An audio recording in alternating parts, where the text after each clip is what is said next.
পুলিশের সাবেক মহাপরিদর্শক এ.কে.এম. শহীদুল হককে 7 দিনের রিমান্ড শেষে কারাগারে পাঠিয়েছেন আদালত।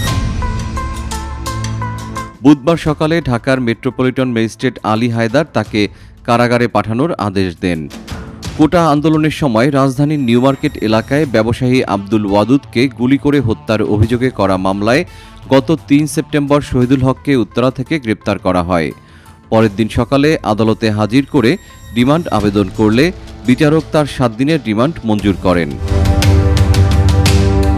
মামলার এজাহারে উল্লেখ করা হয়, 19 জুলাই বিকেল 5টায় নিউ মার্কেটের 1 নং গেটের সামনে বৈষম্যবিরোধী ছাত্র জনতার শান্তিপূর্ণ মিছিল চলছিল। এ সময় কিছু আসামির যোগসাজশ ও উস্কানিমূলক বক্তব্যে এবং সরাসরি নির্দেশে নিরপরাধ মানুষের উপর গুলি করা হলে ঘটনাস্থলে মাহফুজুর রহমান, নাসির উদ্দিন, শামীম উসমান, মোহাম্মদ আবু মুসা, মাইনুদ্দিন, শাহাদাত হোসেন, আবির হোসেন সহ অনেক নিরস্ত্র ছাত্র জনতা ও সাধারণ পথযাত্রী আহত হন। আব্দুল ওয়াদুদ নিউ মার্কেট থানার প্রিয়াঙ্গন শপিং সেন্টারে নিজ ব্যবসা প্রতিষ্ঠান থেকে বাসায় ফেরার পথে ঘটনাস্থলে গুলিবিদ্ধ হন। এরপর তাকে ঢাকা মেডিকেল কলেজ হাসপাতালে নিয়ে গেলে কর্তব্যরত চিকিৎসক তাকে মৃত ঘোষণা করেন। উল্লেখ্য, 2014 সালের 30 ডিসেম্বর আইজিপি হিসেবে নিয়োগ পান শহীদুল হক। তিনি 2018 সালের 31 জানুয়ারি অবসরে যান।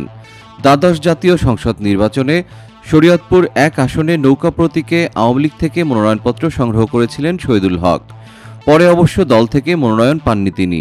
আজ সকালে রিমান্ড শেষে শহীদুল হককে আদালতে হাজির করা হয়। পরে মামলার তদন্ত শেষ না হওয়া পর্যন্ত তাকে কারাগারে আটক রাখার আবেদন করেন তদন্ত কর্মকর্তা নিউ মার্কেট থানার উপপরিদর্শক বায়েজিদ বোস্তামি। বৈষম্যবিরোধী ছাত্র আন্দোলনের সময় গত 19 জুলাই বিকেলে নিউ মার্কেট থানাধীন নীলক্ষেত এলাকায় পুলিশের গুলিতে ব্যবসায়ী আব্দুল ওয়াদুদ মারা যান। এ ঘটনায় তার শ্যালক আব্দুর রহমান, সাবেক প্রধানমন্ত্রী শেখ হাসিনা, সেতুমন্ত্রী ওবায়দুল কাদের সহ 130 জনের বিরুদ্ধে হত্যা মামলা করেন। এ মামলায় গ্রেপ্তারের পর গত 4 সেপ্টেম্বর তার 7 দিনের রিমান্ড মঞ্জুর করেন আদালত।